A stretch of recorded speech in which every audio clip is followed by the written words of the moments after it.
की भूमिका में रहेंगे सर? जो पार्टी तय करेगी, जो पार्टी तय करेगी, हम राज्य में भी रहेंगे, केंद्र में भी रहेंगे। आप कहाँ बेहतर कर पाएंगे, आपको क्या लगता है? मैं मेरे बारे में सोचते नहीं। देखो, जो अपने बारे में सोचता है वो अच्छा इंसान नहीं होता। अगर आप एक बड़े मिशन के लिए काम करते हो तो पार्टी तय करती है आप कहाँ काम करोगे। नहीं, बहन और भाई का प्यार अमर है, उसका किसी पद से कोई संबंध नहीं।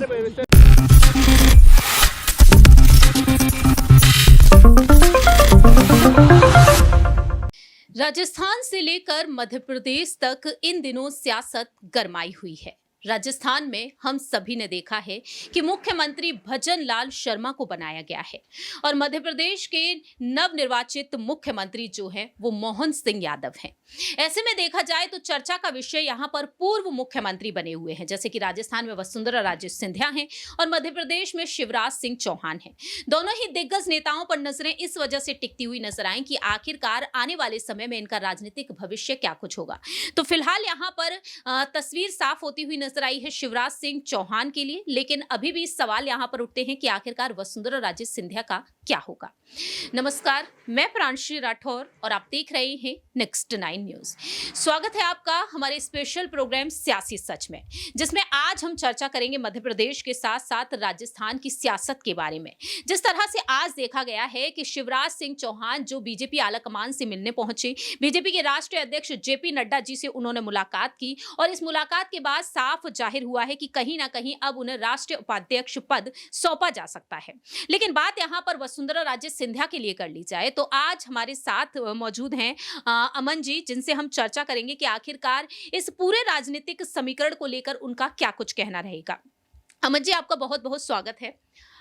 जैसा कि आप भी जानते हैं कि शिवराज सिंह चौहान ने आज जेपी नड्डा से मुलाकात की और वह कहते हैं कि सेवा ही संकल्प है। सोशल मीडिया पर उन्होंने ट्वीट भी किया और अपनी खुशी को जाहिर करते हुए नजर आए, लेकिन यहां पर कहा जा रहा है कि राष्ट्रीय उपाध्यक्ष पद उन्हें सौंपा जा सकता है। कैसे देख रहे हैं आप, क्या वाकई में इस पद को वह बखूबी स्वीकारते हुए नजर आएंगे? देखिए, बिल्कुल प्रांशी जी, एक शेर मुझे याद आता है कि मेरा मुंसिफ ही मेरा कातिल है, तू बता के मेरा इंसाफ करेगा कौन। तो महत्वपूर्ण बात यही हो जाती है, जैसे हम मध्य प्रदेश को देखते हैं, वही बीजेपी है, वही आला कमान है जिसने शिवराज सिंह चौहान को दरकिनार कर दिया, वही आला कमान है जो ये कह रहा है कि हम आपको एक महत्वपूर्ण जिम्मेदारी देंगे। जिम्मेदारी क्या होती है? उपाध्यक्ष बना देते हैं आप, या बनाने की बात करते हैं, और उपाध्यक्ष पहले ही बीजेपी में बतेरे सारे हैं। तो कहने का मतलब यही है कि क्या आप उनको सिर्फ उपाध्यक्ष बनाकर खामोश करना चाहते हो? जिस तरह से एक तस्वीर इन दिनों अगर आप देख रहे हो इंटरनेट पे, तो किस तरह से मायूसी से खड़े हुए नजर आ रहे हैं। एक तरफ देखिए, दर्द और चुभन उस इंसान को होती है जिसने वाकई इस तरह की चीज़ों को जिया है। और शिवराज सिंह चौहान लगातार महीनों तक जिस तरह से हर एक विधानसभा सीट पर घूमे, और आपने तो पूरा कवर किया मध्य प्रदेश, आपने देखा भी होगा ये चीज़ कि हर एक सीट पर वो घूमते हुए नजर आए, रैलियां करते हुए नजर आए, लोगों से संवाद करते हुए नजर आए। लेकिन जब मुख्यमंत्री बनाने की बारी आती है तो मोहन यादव का नाम सामने आ जाता है। उसके बाद मध्य प्रदेश की तमाम महिलाएं, तमाम जो लोग हैं, वो उनके लिए अपने आंसू बहाते हुए नजर आते हैं। और ये बहुत कम डेमोक्रेसी में देखा जाता है कि कोई नेता से आप इतना अटैच हो जाते हो। तो ऐसे में शिवराज सिंह चौहान को जिस तरह से एक लॉलीपॉप दिया गया कि भाई आप जो है चुप होकर बैठ जाइए, उपाध्यक्ष बन जाइए, मेरे ख्याल में ये उनके लिए बहुत बड़ी बात नहीं है। क्योंकि देखिए, 4 बार वो सीएम रहे हैं, अगर इस बार सीएम बनते तो 5वीं बार वो सीएम बनते, तो ऐसे में उनका ओहदा मेरे ख्याल से इससे भी ज़्यादा हो सकता है। और शुरुआती जो खबरें आ रही थी वो ये आ रही थी कि हो सकता है वो केंद्रीय कृषि मंत्री की भूमिका में नजर आए, लेकिन फिलहाल ऐसी कोई अपडेट नहीं है। तो हो सकता है कि उनको उपाध्यक्ष बनाकर कहीं ना कहीं खामोश करने की जो बीजेपी की मंशा है वो इसमें नजर आई हो। क्योंकि जिस तरह जेपी नड्डा के साथ मुलाकात उनकी हुई है, उसके बाद ये खबरें आती हैं कि भाई उनको उपाध्यक्ष बनाया जाएगा। तो अब इससे वो कितना संतुष्ट होते हैं, क्या बाकी वो पहले दिन से कहते रहे कि मैं पार्टी के साथ हूं, हमेशा काम करूंगा, लेकिन क्या पार्टी उनके साथ है ये भी तय करना पड़ेगा। और अगर पार्टी उनके साथ नहीं है तो मेरे ख्याल में ये जो जुगलबंदी है बहुत समय तक नहीं चल पाएगी, इसमें दरारें आएंगी, और दरार अगर आती है तो यहां पर सीधा नुकसान बीजेपी को लोकसभा चुनाव में उठाना पड़ेगा।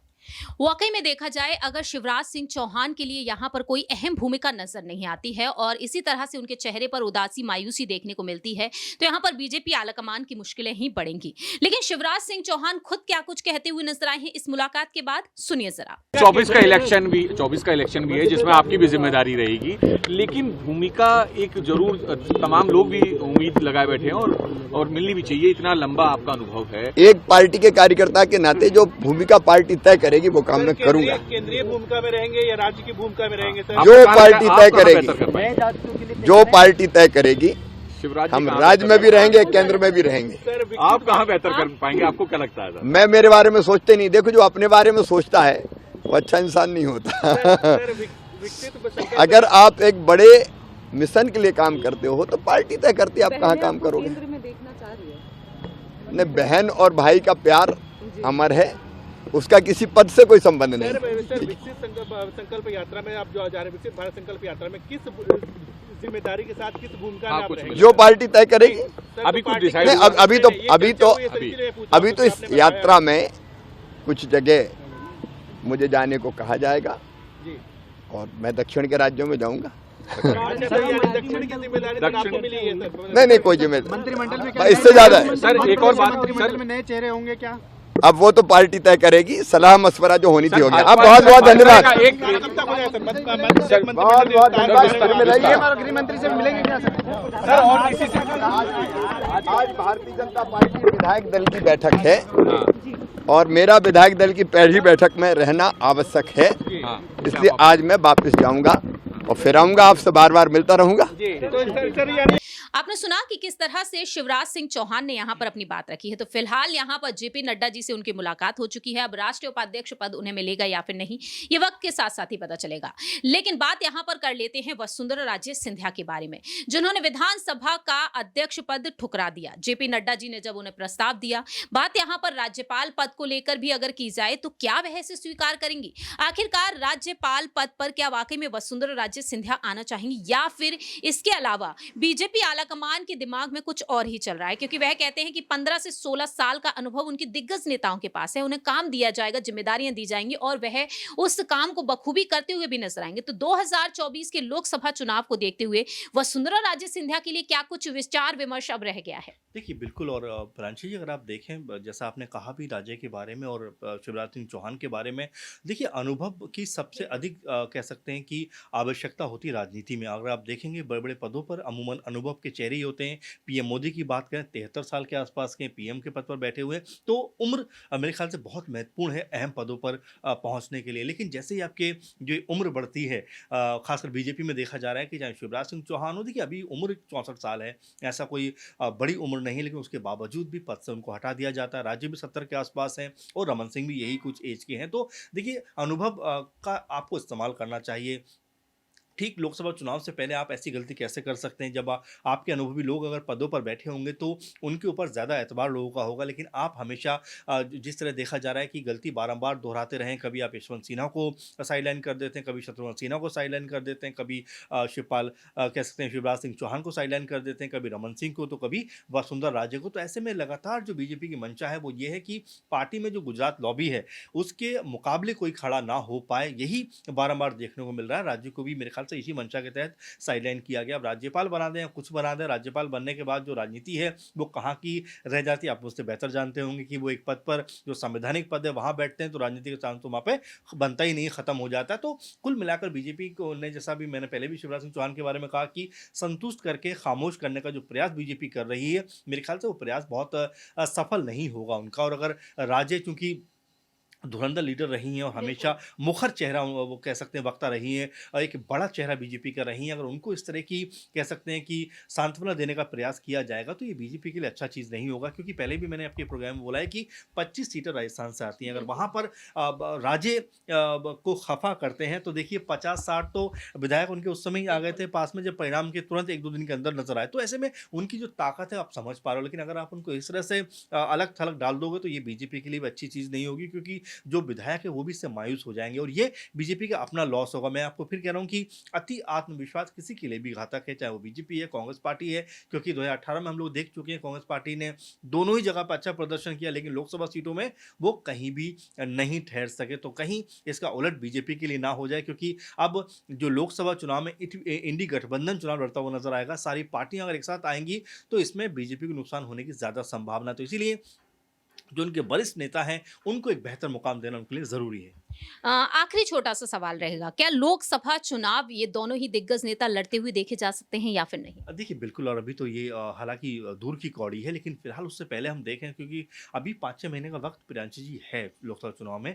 उससे पहले इनकी भूमिका क्या तय की जाती है, किस तरह से पार्टी इनको इन्वॉल्व करती है, ये देखना बहुत ज़रूरी होगा। कहीं जिस तरह राज्यपाल का आपने जिक्र किया, कहीं ऐसा ना हो कि दोनों को ही कहीं का राज्यपाल बनाकर एक तरफा कोने में डाल दिया जाए। तो अभी कई तरह की कयासबाजियां हैं, लेकिन मैं ये कहूँगा लास्ट में भी कि जिस तरह से अनुभव है उसका बीजेपी को लाभ उठाना चाहिए। कहीं ऐसा ना हो कि इसका लाभ सीधे तौर पर कांग्रेस को मिल जाए, कि कांग्रेस पार्टी फिर ये कहेगी देखिए आपके लोकप्रिय चेहरों को हटाकर इन चेहरों को बैठा दिया गया, इसका मतलब बीजेपी ने आपके साथ दगा किया। और आपको अगर याद हो तो मध्य प्रदेश में ये स्थिति है कि वहाँ पर लोग ये कह रहे हैं कि हमने वोट तो शिवराज सिंह चौहान को दिया, लेकिन हमें मुख्यमंत्री जो है मोहन यादव मिले। तो ऐसे में लोगों की अगर नाराजगी होती है तो बीजेपी के लिए कोई अच्छी चीज़ नहीं होगी। और ये वोटों में कहीं ना कहीं देखने को मिलेगा कि फिर बीजेपी के लिए जो वोट भर भर के आए थे इन तीनों ही 5 राज्यों के चुनाव में, खासकर इन 3 राज्यों में, वो शायद कमी आ सकती है। और इसका सीधा सीधा खामियाजा बीजेपी को भुगतना पड़ेगा, क्योंकि वोटों के मामले में एक छोटा सा आंकड़ा लास्ट में बताता हूँ आपको। वोटों के मामले में बीजेपी को 4 करोड़ 80 लाख वोट मिले हैं, तो वहीं कांग्रेस को 4 करोड़ 90 लाख वोट मिले। तो आप ये मत समझिए कि कांग्रेस पार्टी को हमने बहुत पीछे छोड़ दिया है। ज़रा सी भी चूक होती है तो कांग्रेस पार्टी यहाँ पर अपनी बेहतर भूमिका में नजर आ सकती है। वाकई में देखा जाए कांग्रेस पार्टी जो यहाँ पर 27 राजनीतिक दलों को लेकर साथ चल रही है, यानी कि जो 28 राजनीतिक दलों का गठबंधन है, इंडिया गठबंधन, वो आज देखा जाए तो पीएम उम्मीदवारी के लिए यहाँ पर विचार विमर्श कर रहा है। तो ऐसे में यहाँ पर वसुंधरा राजे सिंधिया जो राजस्थान की सियासत में अपनी मनमर्जी से सरकार चलाने वाली दिग्गज महिला नेत्री रही हैं, और ऐसे में शिवराज सिंह चौहान जो 4 बार मुख्यमंत्री का पद संभाल चुके हैं और आज भी प्रबल दावेदारी पेश करते हुए नजर आ रहे हैं। अब यहाँ पर यही देखने वाली बात होगी कि बीजेपी इन दोनों ही दिग्गज नेताओं के लिए क्या कुछ सोच विचार करती है। लेकिन आपकी क्या कुछ राय प्रतिक्रिया है इस पूरे ही राजनीतिक समीकरण पर, कमेंट सेक्शन में आप बता सकते हैं। फिलहाल के लिए हम चलते हैं, बाकी की तमाम अपडेट्स के लिए आप देखते रहिए नेक्स्ट 9 न्यूज।